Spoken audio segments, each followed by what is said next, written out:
The Amish are not retreating from America. They are renegotiating it. And the newest discovery unsettling Amish life is not a machine, not a phone, not the internet, but a realization quietly spreading through church districts from Pennsylvania to Ohio. Isolation no longer guarantees survival. This shatters the most cherished outsider myth, that the Amish exist outside modern pressure because they refuse modern tools. That belief is dangerously incomplete. The real safeguard of Amish life has never been technology refusal. It has been control. Control over time, control over pace, control over who influences whom, and how fast ideas are allowed to travel. And that system, carefully calibrated over centuries, is now under stress from a discovery that cannot be shunned, unplugged, or fenced off. The discovery is demographic, economic, and psychological all at once. Amish communities are growing so fast and interacting with the non-Amish economy so deeply that the old boundaries are no longer sufficient to keep the culture intact. This is not speculation. It is being discussed in ministers' meetings, weighed in bishops' councils, and quietly debated in barns after Sunday service. The question is no longer whether the Amish can avoid modern America. The question is whether they can continue to absorb it without losing themselves. To understand why this changes everything, you must understand the machinery of Amish life.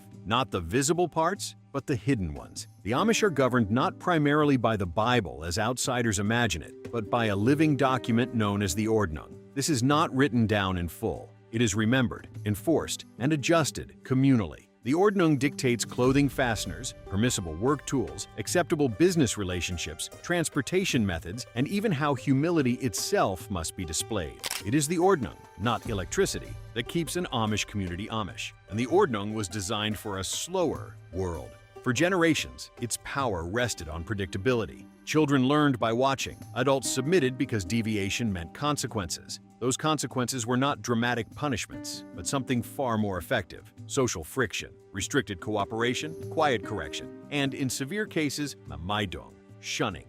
Maidong is often misunderstood as cruelty. In reality, it is an economic and social break. You can still speak to the shunned person about necessary matters, but you do not eat at the same table. You do not conduct business. You do not share communion. In a society where survival depends on shared labor, that separation is devastating. But Maidong only works when the community is self-contained. That condition is now eroding. The Amish population is doubling roughly every 20 years. This is not because outsiders are converting. It is because Amish families are large, stable, and disciplined. The average Amish woman bears between 6 and 7 children. Land, however, does not multiply. Farms that once supported a single household must now support multiple sons. The result is a quiet but profound shift. The Amish are no longer primarily farmers. They are builders, roofers, furniture makers, factory owners, contractors operating at the edge of the modern economy. This is where the discovery emerges. Economic entanglement has consequences that no Ordnung anticipated. An Amish man may not own a smartphone, but his business partner does. He may not drive a car, but his driver listens to talk radio all day. He may not have internet, but his supply chain depends on it. The Amish did not invite modernity into their homes. They invited it into their livelihoods, and livelihoods shape values faster than sermons ever could. The old assumption was simple. As long as the household remains plain, the soul remains protected. That assumption is failing. Young Amish men now work alongside non-Amish crews for 10 or 12 hours a day. They hear grievances, ambitions, jokes, resentments. They observe a world organized around individual choice rather than communal submission. They return home physically exhausted but mentally expanded. This exposure is not rebellion. It is osmosis. The Amish have always allowed limited exposure. Rumspringa, the period of youth exploration before baptism, is often mischaracterized as a time of chaos. In reality, it is structured, bounded, and supervised far more closely than outsiders believe. The expectation has always been that most youth will return, choose baptism, and submit willingly to the Ordnung, and most still do. But the reasons they return are changing. In previous generations, returning meant choosing spiritual certainty over worldly confusion. Today, returning increasingly means choosing community security over economic risk. That is a fragile motivation, because it suggests that belief is no longer the primary adhesive. Dependence is. This distinction matters. A community bound by shared faith can absorb stress. A community bound by necessity fractures under it. The Amish know this. They are not naive. Ministers are reporting subtle changes, increased negotiation during Ordnung meetings, more requests for exceptions, More quiet transfers between church districts with slightly looser rules. None of this looks dramatic. That is precisely the danger.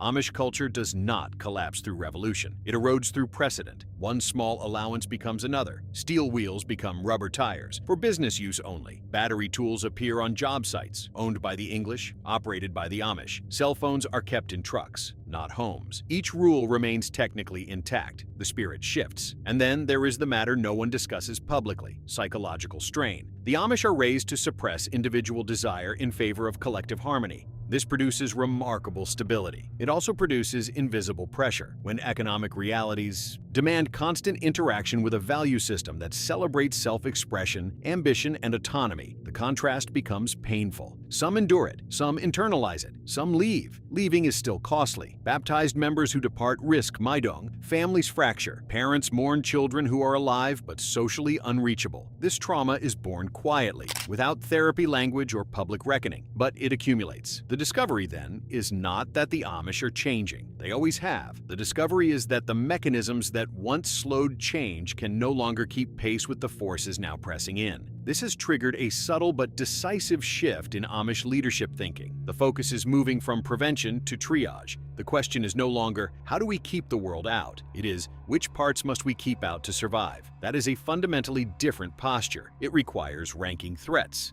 Technology is no longer enemy number one. Attitude is. Individualism is. The redefinition of success away from community contribution toward personal fulfillment. This is why sermons increasingly emphasize humility, not as virtue, but as defense. Why clothing rules remain strict even as business practices adapt. Why worship remains in the home, rotating weekly, reinforcing physical presence and mutual dependence. These are not quaint traditions. They are countermeasures. And looming behind all of this is a text older than the Ordnung itself, the Ausbund. Its hymns, slow, unaccompanied, sung in archaic German, are not meant to inspire joy. They are meant to train endurance. Many were written by Anabaptists imprisoned or executed for their beliefs. Suffering is not incidental to Amish theology. It is formative. But endurance assumes a shared understanding of what suffering is for. When young Amish experience economic success without spiritual struggle, when hardship is no longer the price of faith but an avoidable inconvenience, the logic of sacrifice weakens. This is the friction now visible beneath the calm surface of plain life. The Amish have discovered that survival in America no longer depends on separation alone. It depends on intentional resistance to subtle influence, economic, psychological, and cultural, that cannot be banned without unraveling the very livelihoods that now sustain the community. The response to this discovery has not been uniform, because the Amish are not a single body. They are a federation of church districts, each governed locally, each interpreting the Ordnung slightly differently. Outsiders imagine a monolith. Insiders know better. What is unfolding now is a quiet divergence, an internal sorting process that will determine which Amish communities harden,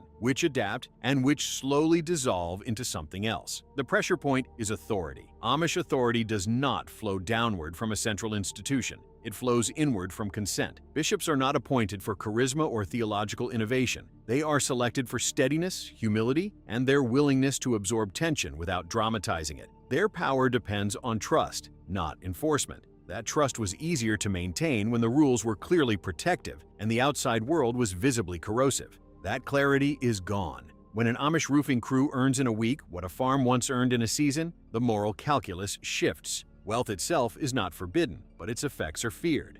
The Ordnung has always tried to neutralize wealth by removing its visible markers: plain clothing, identical buggies, modest homes. But money changes more than appearances. It changes leverage. A successful contractor who employs dozens of men, Amish and non-Amish, becomes difficult to discipline, not because he resists correction openly, but because enforcing consequences risks collateral damage. If he is shunned, who absorbs the economic shock? Which families lose income? Which sons lose? Apprenticeships? The Ordnung was designed for subsistence agriculture, where no one individual controlled disproportionate resources. That balance no longer exists. This is the unspoken truth many Amish leaders now confront. Economic complexity weakens communal discipline, not dramatically, gradually, quietly, irreversibly.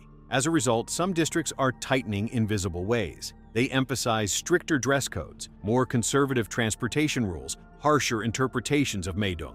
This is not reactionary nostalgia. It is an attempt to reassert moral clarity through symbolism. If economic life must touch the modern world, spiritual life will retreat further inward. Other districts are moving in the opposite direction. They permit limited phone use for business. They allow hired drivers full-time. They tolerate electricity generated off-grid. These communities argue that survival requires flexibility, that rigidity invites irrelevance, and that faith must be resilient, enough to withstand exposure. Neither side sees itself as abandoning tradition. Both claim fidelity. This internal contradiction is not new, but it has never been this consequential. The Amish have always splintered when consensus breaks down. New affiliations form, old ones shrink. What is different now is scale. With population growth accelerating, splintering no longer relieves pressure. It multiplies it. Every new district requires land, leadership, and cohesion. Those are finite. Land scarcity is especially destabilizing. In regions like Lancaster County, farmland prices have soared beyond what a traditional Amish household can afford. This has forced migration, westward, southward, into states with cheaper land but weaker cultural insulation. Each move dilutes familiarity. Each new settlement begins without the dense kinship networks that once enforced conformity effortlessly. In these newer settlements, ordnung enforcement relies more heavily on formal correction and less on inherited habit. That difference matters. Habit disciplines without argument. Rules invite negotiation. Negotiation is where friction lives. Young Amish men raised in mobile, business-oriented households are adept negotiators. They understand contracts, margins, schedules. They apply that logic, often unconsciously, to church life. When rules are discussed, they ask practical questions. What is the harm? Who decides? What is the precedent? These are reasonable questions. They are also corrosive to a system built on submission rather than justification. Submission is the cornerstone of Amish theology. Adult baptism is not merely a declaration of faith, it is a vow of obedience. Once baptized, the individual agrees to abide by the ordnung even when it conflicts with personal preference. That agreement is sacred, but obedience assumes that authority is aligned with survival. When younger members perceive rules as arbitrary rather than protective, obedience becomes brittle. They may comply outwardly while disengaging inwardly. This inward disengagement is far more dangerous than open rebellion because it produces conformity without conviction. The Amish have no language for this phenomenon. They do not discuss mental health, cognitive dissonance, or burnout, but they recognize the symptoms: restlessness, quiet transfers between districts, delayed baptisms, and increase in young adults choosing not to join the church at all. This last trend is small but alarming. For most of Amish history, the overwhelming majority of youth chose baptism. Today, in some districts, the retention rate has dipped noticeably, still high by any modern standard, but declining. Every percentage point represents families disrupted, labor redistributed, authority questioned. The discovery then forces an unsettling realization: Amish continuity can no longer be assumed. This has triggered renewed emphasis on education, but not in the way outsiders expect. Amish schooling still ends formally at 8th grade. That has not changed. What has changed is the content of informal instruction. Fathers are more deliberate about teaching sons not just skills, but rationale. Why the rules exist, what happens when they weaken, why convenience must sometimes be refused even when no immediate harm is visible. This is not indoctrination, it is defensive pedagogy. Mothers play a quieter but equally critical role. Amish women are the custodians of daily rhythm. They enforce dress codes, regulate household technology, and model submission as dignity rather than deprivation. As economic life pulls men outward, women increasingly anchor the inward culture. Their influence is underestimated by outsiders, and often by the Amish themselves. But even this stabilizing force has limits. Amish women now encounter modern norms indirectly through commerce, healthcare interactions, and child-rearing logistics. They navigate hospitals, negotiate with suppliers, manage accounts. The contradiction between public competence and private restriction grows harder to reconcile silently. Some internal debates now circle around issues that were once unthinkable to question: birth spacing, medical intervention, emotional exhaustion. These conversations remain private, framed in acceptable religious language, but they signal strain. None of this resembles collapse. It resembles adaptation under duress. The Amish are not discovering America. They have lived within it for centuries. What they are discovering now is that America has changed in ways their existing defenses were not designed to counter. Influence no longer arrives only through machines or media. It arrives through markets, logistics, and labor relationships. You cannot shun a supply chain. You cannot discipline an idea that arrives disguised as opportunity. This is why the most intense discussions are not about phones or cars, but about scale. How large should a business be allowed to grow? How many non-Amish employees are too many? At what point does efficiency become dependency? These questions have no scriptural answers. They are pragmatic judgments with theological consequences. Behind closed doors, Amish leaders are grappling with an uncomfortable possibility that maintaining absolute separation may require economic sacrifice on a scale younger generations are no longer willing to bear, and that relaxing separation may preserve material stability while hollowing out spiritual authority. There is no clean solution, only trade-offs. The discovery changes everything because it forces the Amish to confront choice, not as an individual temptation, but as a collective condition. Choice undermines uniformity. Uniformity underwrites survival.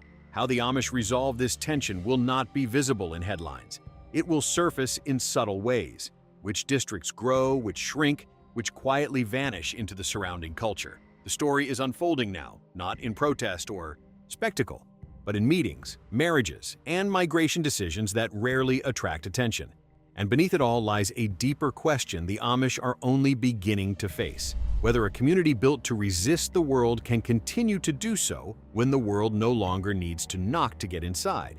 The answer is not yet written, but the pressure that demands it is no longer hypothetical. What makes this moment uniquely destabilizing is that the Amish are confronting these pressures without the conceptual tools modern societies use to process change. There are no think tanks, no sociologists embedded in leadership, no external advisors. Adaptation occurs through lived consequence, not abstract modeling. By the time a shift is visible, it has already reshaped behavior. This lag is dangerous. One of the clearest fault lines is mobility. Traditionally, Amish life was geographically anchored. Church districts were stable, multi-generational, and deeply familiar. Everyone knew everyone else's lineage, strengths, weaknesses, and history of obedience. Discipline worked because memory was long and reputations were durable. That condition no longer holds. Amish families now migrate regularly, sometimes every generation, sometimes within a single lifetime. New settlements appear in places like Indiana and Wisconsin, chosen not for theological alignment, but for land affordability and business opportunity. These communities are Amish in form, but thinner in density. Kinship. Networks are stretched. Authority must be asserted rather than assumed. In these environments, the Ordnung becomes more explicit, and paradoxically, more fragile. When rules must be explained often, they invite scrutiny. When scrutiny becomes habitual, obedience becomes conditional. Conditional obedience is incompatible with Amish theology. This is why leaders speak increasingly about spirit rather than rule compliance. They sense, without naming it, that outward conformity is no longer sufficient, but spirit cannot be legislated. It must be cultivated. And cultivation requires time, presence, and shared hardship. Hardship, however, is being outsourced.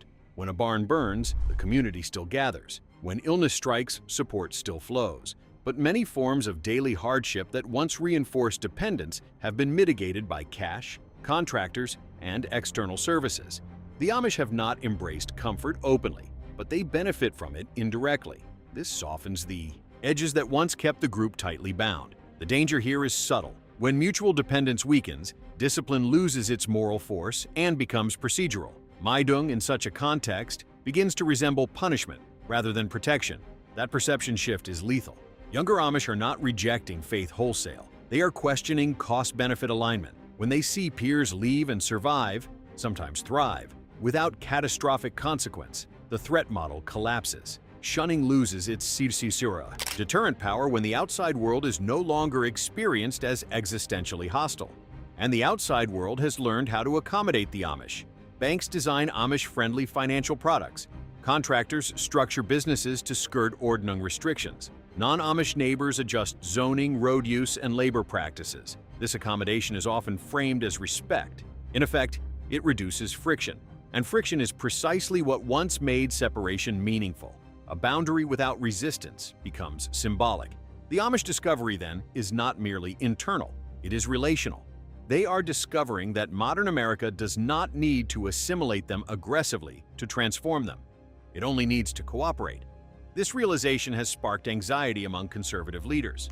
Some now argue that friendliness itself has become a threat, that being valued as reliable workers and trustworthy neighbors weakens the theological narrative that the world is fundamentally corrupt. This is not paranoia. It is a structural insight. Amish theology depends on moral contrast. When that contrast blurs, identity must be reinforced elsewhere. This explains the renewed strictness around appearance. Beard styles, hat brims, dress fasteners, cape lengths. These details seem trivial to outsiders. Internally, they function as constant reminders of difference. Difference must be visible to remain effective. Yet even here, cracks appear.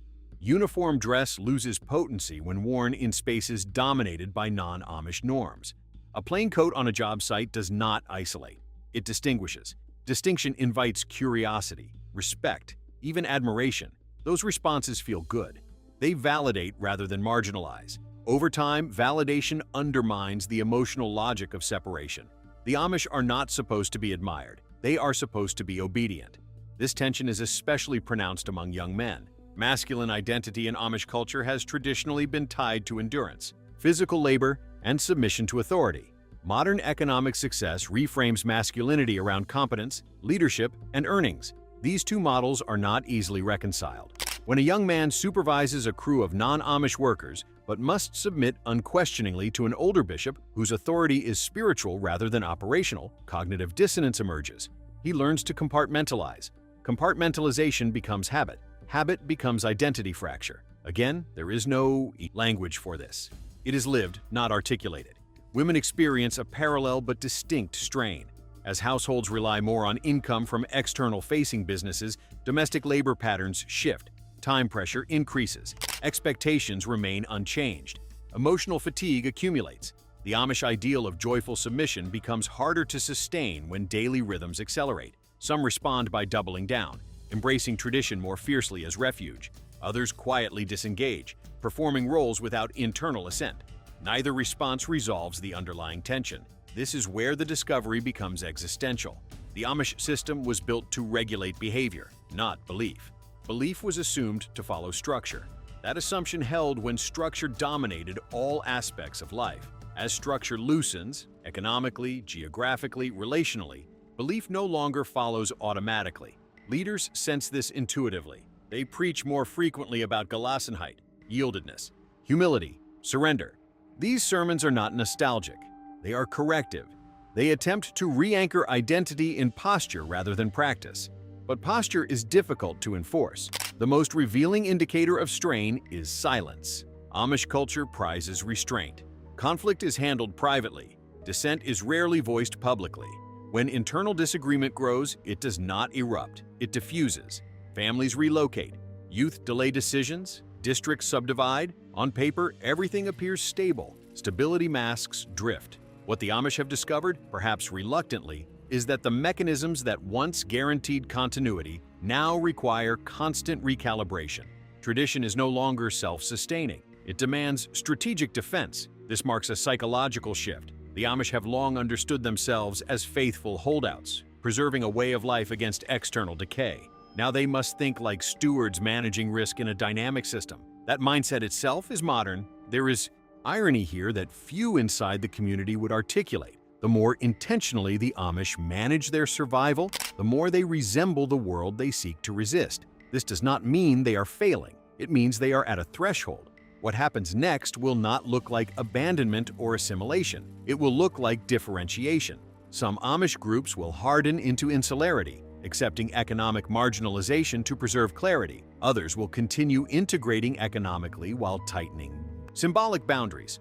A few will dissolve gradually, their descendants indistinguishable from surrounding populations within a generation. All of these outcomes are already visible in embryo. The discovery changes everything because it forces recognition that there is no single Amish future. There are many, and they are diverging. What unites them, for now, is a shared awareness that the old equilibrium is gone. The world they were designed to resist has learned how to coexist without confrontation, and coexistence, more than persecution, tests the limits of a culture built on separation. The Amish are still here, still growing, still disciplined, but they are no longer operating on inherited momentum alone. They are choosing, carefully, quietly, and with profound consequences, what kind of people they will be in an America that no longer pushes them away. And the weight of that choice is beginning to show. What ultimately unsettles Amish leaders is not the fear of extinction. That fear is overstated and, frankly, unhelpful.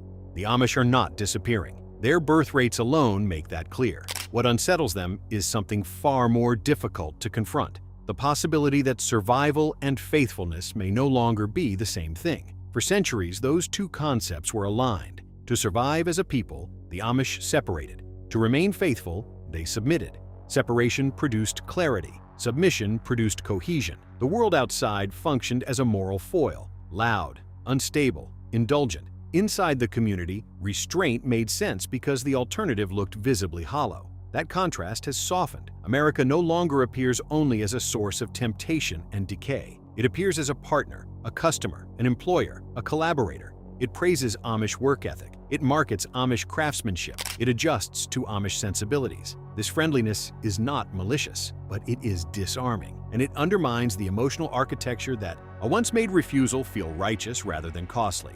The Amish discovery, stripped of drama, is this: cultural survival now requires discernment rather than avoidance, and discernment demands judgment, calls that cannot be outsourced to tradition alone. This is a dangerous shift for a people whose theology is built on obedience rather than innovation. When every generation must actively decide what to preserve rather than simply inherit it, tradition becomes a project instead of a given. Projects can fail. Projects require management. Projects invite disagreement. And disagreement in a culture that equates unity with godliness carries spiritual weight. That weight is now borne unevenly. Some Amish communities will choose contraction. They will accept economic limitation, geographic isolation, and stricter ordning enforcement to preserve moral clarity. These groups will likely grow more internally intense, more visibly distinct, and more resistant to outside accommodation. They will survive, but at the cost of increased internal pressure and reduced flexibility. Other communities will choose engagement. They will refine rules rather than fortify them, trusting that faith can endure proximity without dilution. These groups may prosper materially and retain numbers, but they will face a slower, quieter erosion of unquestioned authority. Their challenge will not be defection, but hollowing. A community that looks intact while belief becomes thinner. Most will fall somewhere in between improvising responses, settlement by settlement, family by family. There will be no announcement, no council decree, just outcomes, visible only in hindsight. This is how Amish history has always moved, not through declarations, but through drift. What is different now is awareness. Amish leaders know they are no longer defending a static way of life. They are managing exposure. They are calibrating boundaries. They are deciding, often without saying so, which losses are acceptable. That awareness itself is transformative. It introduces anxiety into a system designed to minimize it. It requires foresight in a culture oriented toward faithfulness rather than prediction. It forces acknowledgement that the ordnung, for all its power, is not sacred scripture but a tool, one that must be adjusted or replaced when conditions change. This does not mean the Amish are abandoning humility. It means humility now includes admitting uncertainty. And that is perhaps the most profound shift of all.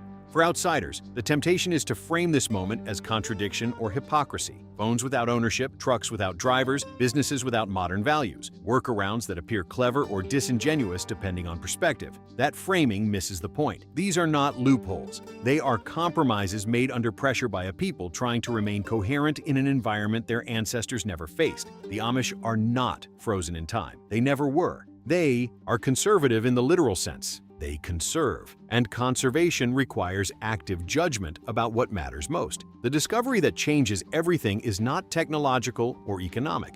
It is moral. The Amish are discovering that the greatest threat to plain life is not temptation but accommodation, not rebellion but comfort, not persecution but praise. This does not doom them, but it does remove the illusion of inevitability. From here forward, Amish continuity will depend less on inherited insulation and more on intentional resistance. Resistance not just to machines or media, but to subtle shifts in meaning, what success looks like, what obedience costs, what community is for. For viewers, the takeaway is not that the Amish are failing or flourishing. It is that they are human communities navigating pressure with limited tools and deep conviction. Their calm exterior conceals real friction. Their silence hides real debate. Their simplicity masks complex trade-offs. To see the Amish clearly is to abandon the fantasy of timeless purity and replace it with something more honest. a living culture negotiating survival without surrender, knowing that every choice carries a price. What happens next will not be decided all at once. It will unfold quietly in barns, kitchens, ministers' meetings, and migration paths, and by the time the outcomes are obvious, the decisions that shape them will already be years old. The Amish have not discovered America anew.